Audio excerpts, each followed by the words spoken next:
Tuhan bersamamu. Dan bersama roh. Inilah Injil suci menurut Lukas. Dimuliakanlah Tuhan. Dalam kunjungannya kepada Elisabet, ketika dipuji bahagia, Maria memuliakan Allah dan berkata, "Jiwaku memuliakan Tuhan dan hatiku bergembira karena Allah juru selamatku. Sebab Ia telah memerhatikan kerendahan hamba-Nya. Sesungguhnya, mulai sekarang segala keturunan akan menyebut aku berbahagia, karena Yang Maha Kuasa telah melakukan perbuatan-perbuatan besar kepadaku, dan namanya adalah Kudus. Rahmat-Nya turun-temurun atas orang yang takut akan Dia. Ia memperlihatkan kuasa-Nya dengan perbuatan tangan-Nya dan mencerai-beraikan orang-orang yang congkak hatinya. Ia menurunkan orang-orang yang berkuasa dari tahtanya dan meninggikan orang-orang yang rendah. Ia melimpahkan segala yang baik kepada orang yang lapar dan menyuruh orang yang kaya pergi dengan tangan hampa. Ia menolong Israel hamba-Nya, karena Ia mengingat rahmat-Nya, seperti yang dijanjikan-Nya kepada nenek moyang kita, kepada Abraham dan keturunannya untuk selama-lamanya." Kira-kira 3 bulan lamanya, Maria tinggal bersama Elisabet, lalu pulang ke rumahnya.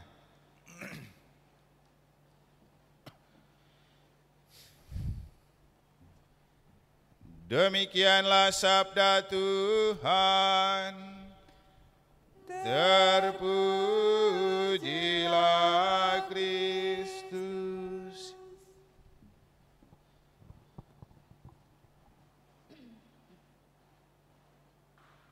Ketika Messi dan kawan-kawan sukses memenangi Piala Dunia, orang pertama yang dia panggil dari tribun penonton untuk datang ke lapangan adalah ibunya.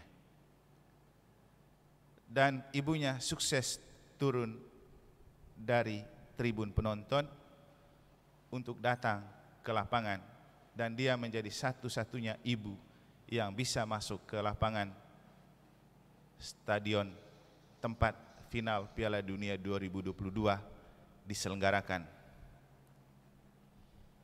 Ketika ia sampai di lapangan, ia menyentuh bahu Messi dan Messi berbalik, lalu mereka saling berpelukan. Tentu Messi tidak akan sukses tanpa doa dan dukungan ibunya, dan itu memang dia akui, karena ibunya adalah tokoh yang paling berpengaruh di balik kehebatannya, apalagi saat ia dulu menderita penyakit kekurangan hormon untuk pertumbuhan. Ibunya lah yang paling banyak berdoa untuk anaknya. Sehingga begitu ia sukses, ibunya adalah orang pertama yang ada di hatinya untuk harus dia bahagiakan dan ucapkan terima kasih. Bukan istrinya, bukan ketiga anaknya. Memang kita sering mendengar ada bahasa bahwa di balik suami yang sukses ada istri yang hebat. Tapi kita tidak bisa serta-merta menjadi suami tanpa pernah menjadi anak. Juga tidak akan pernah kita menjadi istri yang hebat juga tanpa pernah menjadi anak, dan ada seorang ibu yang sangat berpengaruh di baliknya. Sehingga apapun alasan, anak yang sukses akan ditopang oleh ibu yang bahagia. Rata-rata kebahagiaan ibu tidak ditentukan oleh seberapa banyak anaknya lalu menjadi kaya raya. Karena faktanya juga tidak semua orang kaya kemudian membuat ibunya bahagia. Tapi dari seluruh catatan para ibu yang sukses dan bahagia, dapat kita temukan bahwa ibu yang bahagia adalah ibu yang ketika melihat anaknya dekat dengan Tuhan. Tidak ada ibu yang lebih bahagia kecuali ibu yang melihat anaknya dekat dengan Tuhan. Dan inilah kerinduan para ibu yang paling mendalam. Dan inilah yang membahagiakan para ibu. Elizabeth, ibu Yohanes Pembaptis yang dikisahkan dalam Injil, yang dikunjungi oleh Maria, menjadi bahagia karena ia mendapat karunia Allah dan anak yang dititipkan Allah, hasil doa dari suaminya Zakaria di bait Allah. Itu yang membahagiakan dia. Dan memang setelah Yohanes ini lahirkan, tidak banyak tinggal bersama Elizabeth dan Zakaria. Ia pergi ke padang gurun dan menjadi nabi di sana. Tetapi apa kata Yesus tentang Yohanes? Berbahagialah ibu yang melahirkan orang seperti Yohanes. Yesus sendiri juga punya ibu Maria, dan Maria itu bahagia karena Yesus. Ketika Maria mengunjungi Elizabeth, Elizabeth mengalami kegirangan dan sukacita yang besar lewat bayi yang melonjak. Dan itu yang membuat dia mengagumi Maria. Begitu salammu sampai ke telingaku, anak yang di dalam rahimku melonjak kegirangan. Ini Injil kemarin, yang sambungannya telah kita dengar hari ini. Dan ketika Maria dipuji oleh Elizabeth, apa yang dialami Maria? Mengalami sebuah sukacita yang besar dan kebahagiaan yang hebat, yang ia ungkapkan dalam Magnificat Maria, nyanyian pujian Maria yang telah kita dengar dalam Injil pada hari ini. Jiwaku memuliakan Tuhan, dan hatiku bergembira karena Allah juru selamatku, sebab ia telah memperhatikan kerendahan hamba-Nya. Sesungguhnya mulai sekarang segala keturunan akan menyebut aku berbahagia. Bahagia karena Tuhan.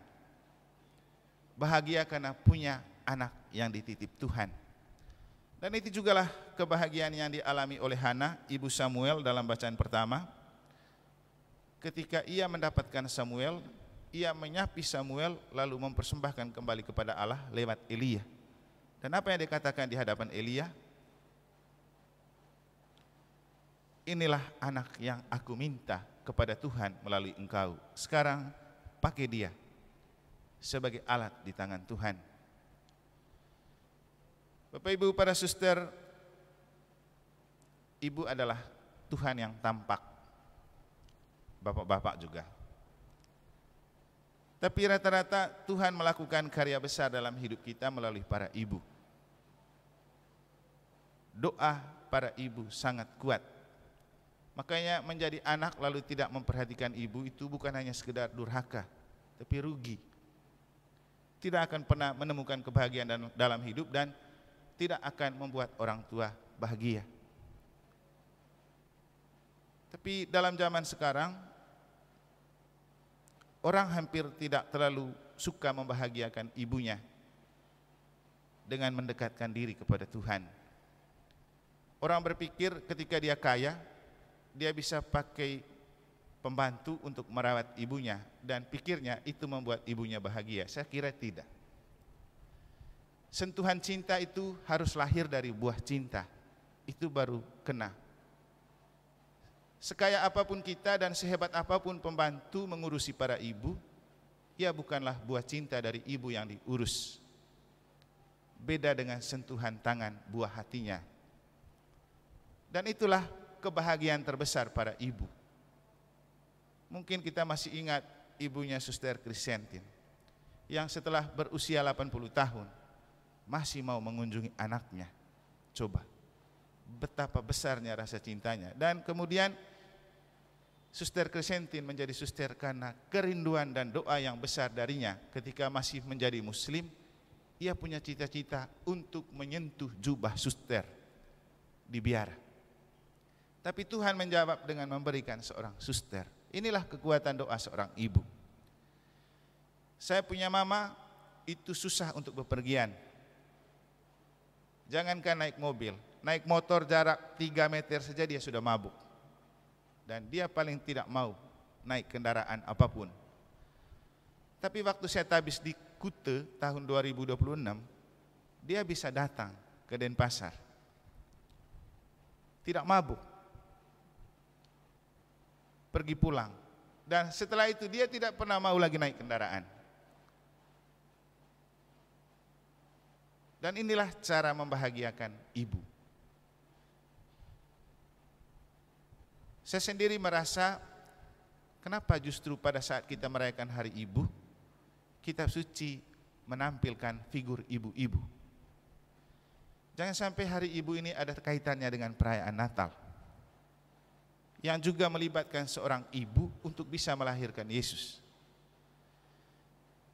Memang dalam sejarah, Hari Ibu ini terkait dengan gerakan para ibu pada tanggal 22 sampai 25 Desember tahun 1928, ketika hendak ada Sumpah Pemuda dan gerakan nasional untuk membuat Indonesia merdeka atau kebangkitan nasional. Itu sejarahnya. Tapi kemudian kita menemukan, kalau kita coba membaca dalam iman, Hari Ibu ini ada kaitan dengan peristiwa Natal. Karena tidak ada kelahiran tanpa ibu. Kecuali sekarang bisa ada kelahiran tanpa ibu. Kenapa? Bisa juga ada bayi tabung kan?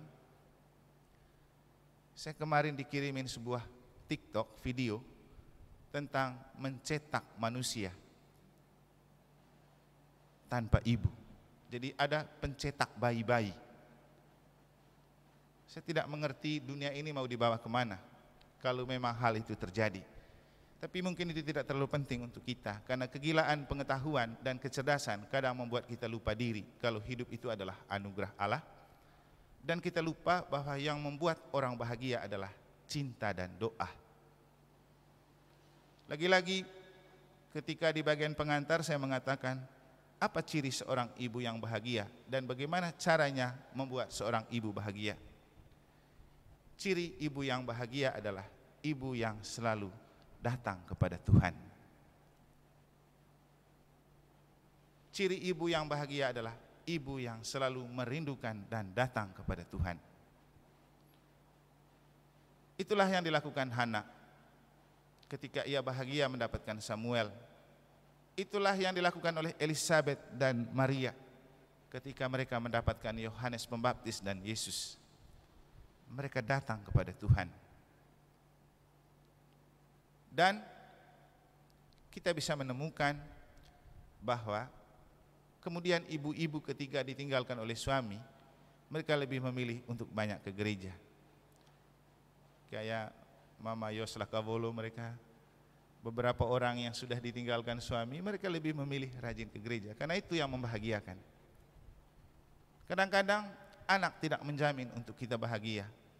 Dan bahkan seringkali anak membuat banyak ibu-ibu tertindas, menderita, merana dan kesepian.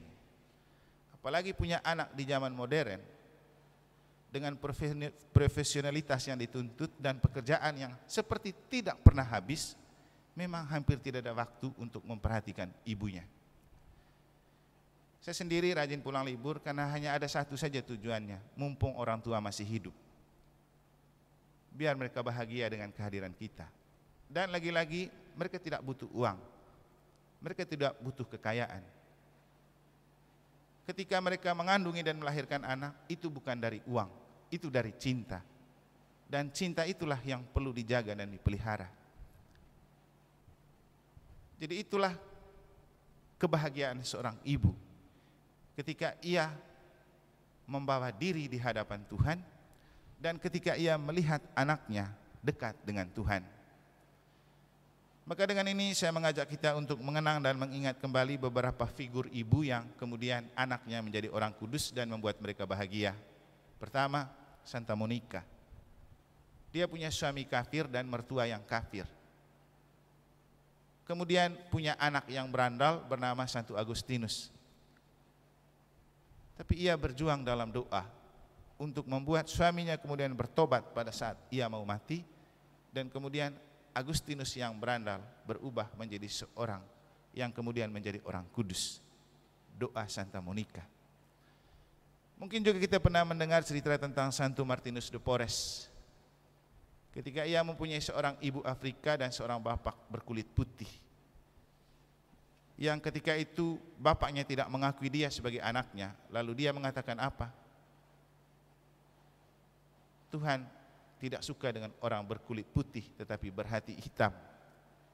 Tuhan lebih suka dengan orang berkulit hitam tetapi berhati putih.